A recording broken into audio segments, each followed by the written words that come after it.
that's a cool thing.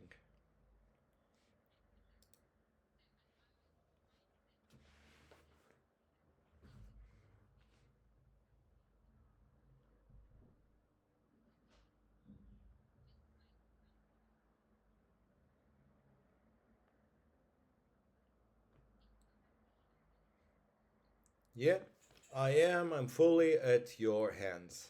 Let's talk.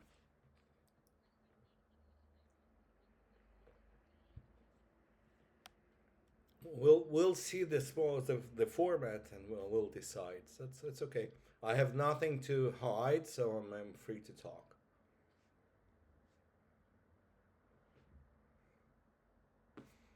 All right.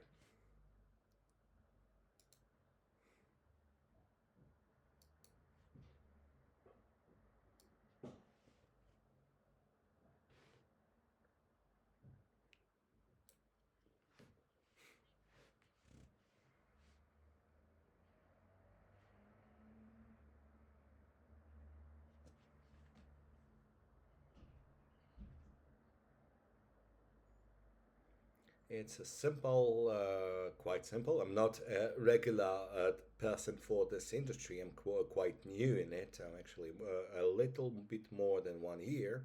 But before that, I worked for a big IT giant called Yandex. Before that, I was a PR person for Kaspersky Labs, LG, etc., etc. As it started my career as an IT journalist. So not a typical career for someone that just came into and I'm aware of. And right now, I'm a CMO in iGaming provider called NGM Game, where we are now in about 200 casinos with a bit, I think, 5 or 6 big platforms like SoftSwiss, BetB2B, etc. And that's me. Nice to meet you.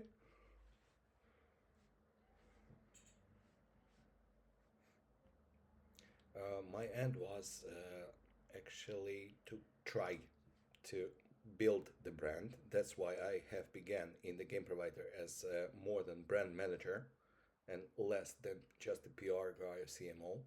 It was more in B2B angle, and I brought my capabilities from my previous past activities. Like I built a local wiki for LinkedIn users for C levels for biggest brand in Eastern Europe called Yandex. So I actually used as that one as a leverage.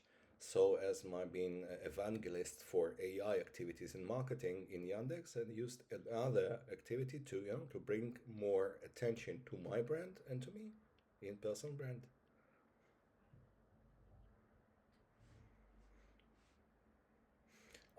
I'm a geek, so actually it's a great comparing because it's a parallel world because you can see the similar brand, similar colors, icons, logos, but it's different. I had no idea what's pin up. So it's a parallel universe that you should actually, as a marketer, to start from scratch. More than that, there is a different terminology.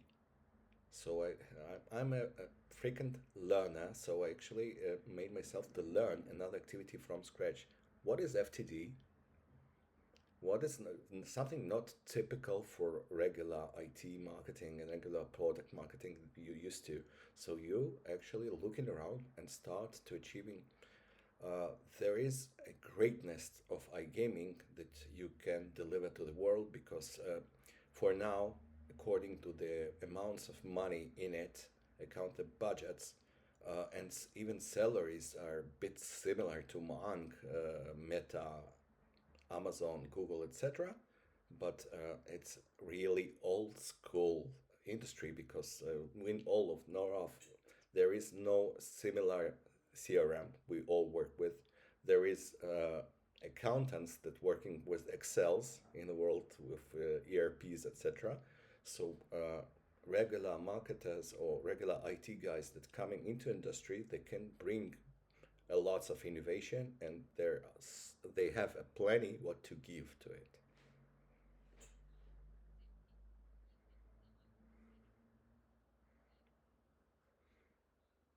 Uh, a lots of future aspects of.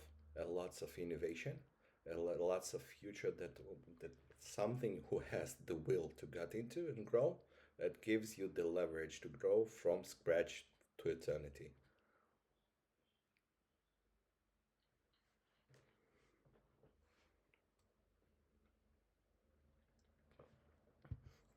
More from last 18 months, about five of those, including being a speaker in one of the biggest. I was a speaker at the latest Sigma Rome about LinkedIn, and I have made a roast for C levels there. LinkedIn Unplugged.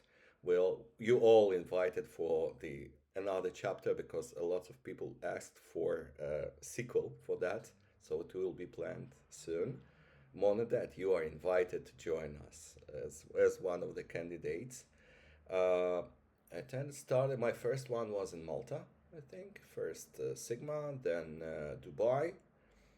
But mainly, most of our results as a brand came from conferences because I have a great case of funny stories because our biggest PR, like a big print article in a Sigma journal, lots of people, manager asked me, okay, how much what it was cost? 10K, 15K. No, it was a lighter in a smoking area. Given on time, I just caught the editor and the journalist made the pitch, and it was interesting enough to make the. That's the classical PR story because the best place to be in a conference, it's a small place with decision makers, like a smoking lounge, the yacht, or like in Nice Alliance did in Rome, a helicopter event, because fear, fright of height, it's something you could not see owner or decision maker in the helicopter being in the same place with a company founder. Most of them already not coming to the booths itself.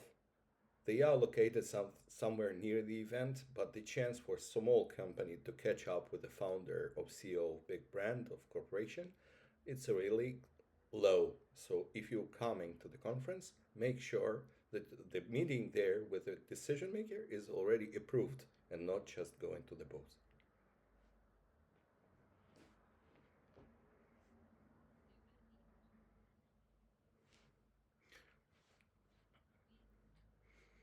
The way, third day of the conference, I'm already tired. About more than 30 meetings came to the smoking area and actually complained to other guys in the smoking lounge. Guys, come on.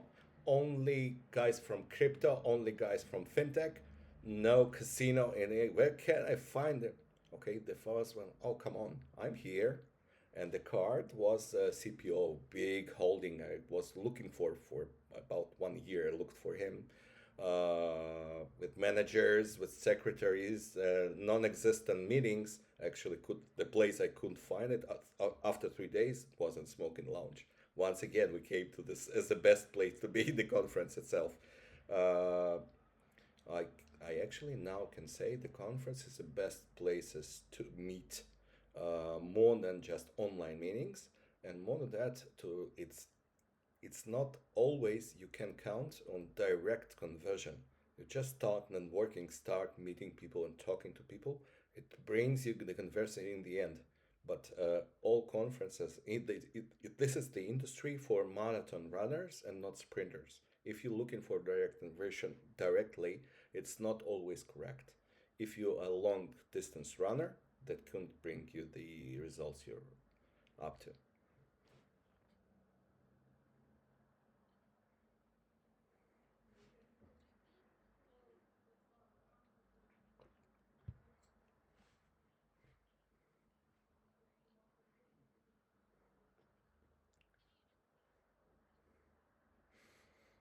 My nickname in Telegram it's a Neuro Grandpa.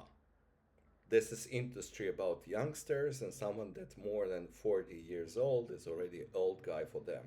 So bringing an I innovation, that is something I can give to others, and actually I suggest not just to network that, but to think what can you give from yourself, non-direction conversion, because this one and if as someone that keeps doing it.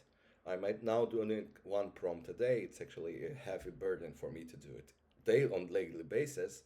But all executives should think what can they give to others, and that's something that brings you the audience you need.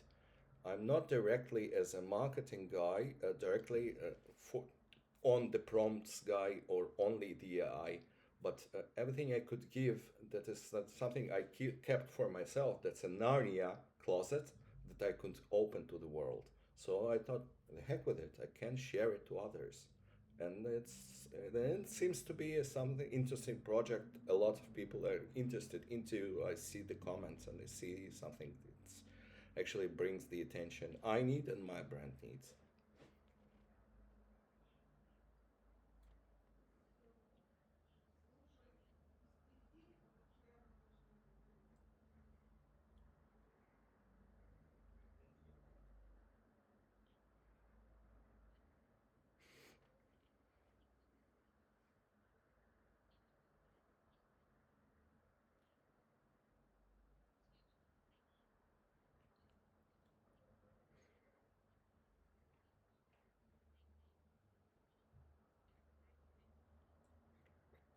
The people that actually complains about not wrong creation, that just not adapt and not correct this prompt, it's not a copy paste issue.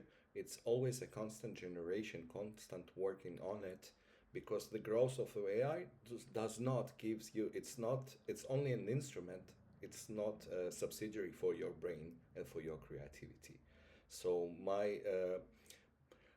I do like AI, but I use it as additional, as added value to my creations and everything, but not using it instead of any others.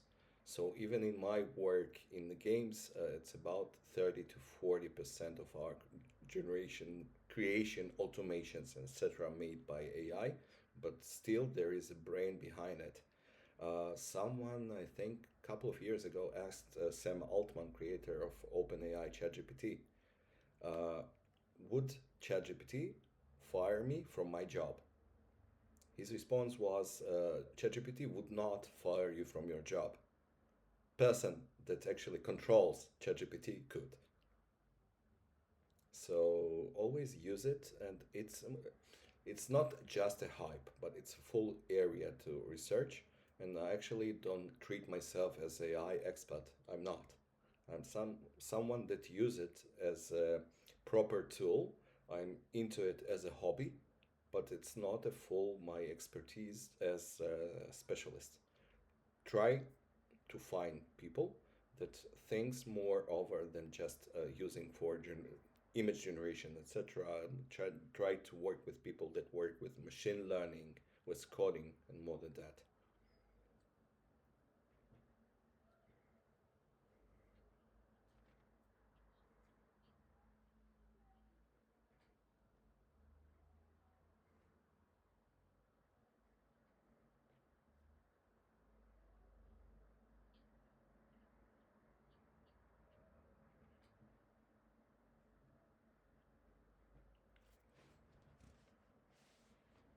Of course, of course. So, so considering Kasiko, how do you use AI in your daily work? Share.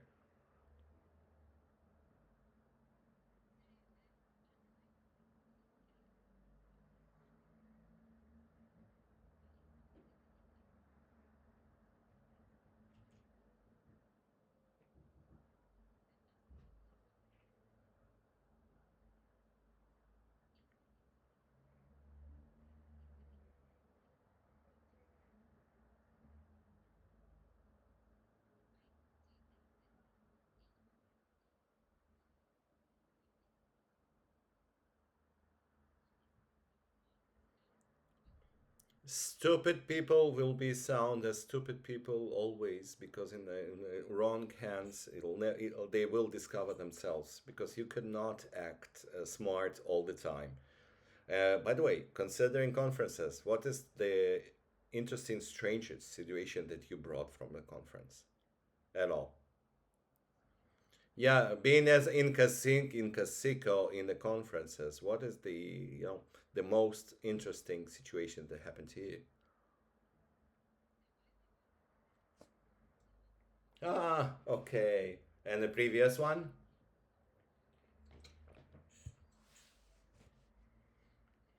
I'm expecting the budget to come, so probably I guess we'll see you there, but I'm not sure yet. We're expecting for the budget.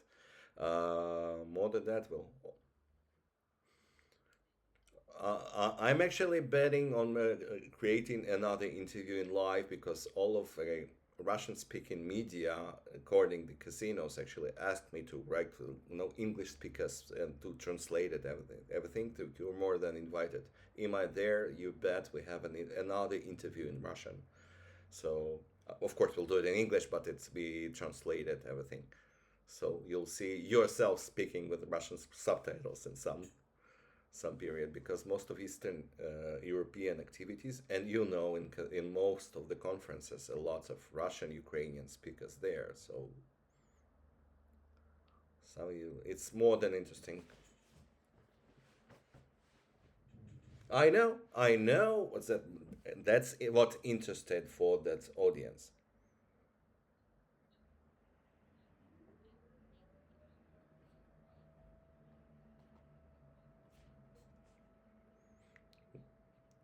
That's the cut for the first chapter. Hopefully, for the other, we'll see how it goes.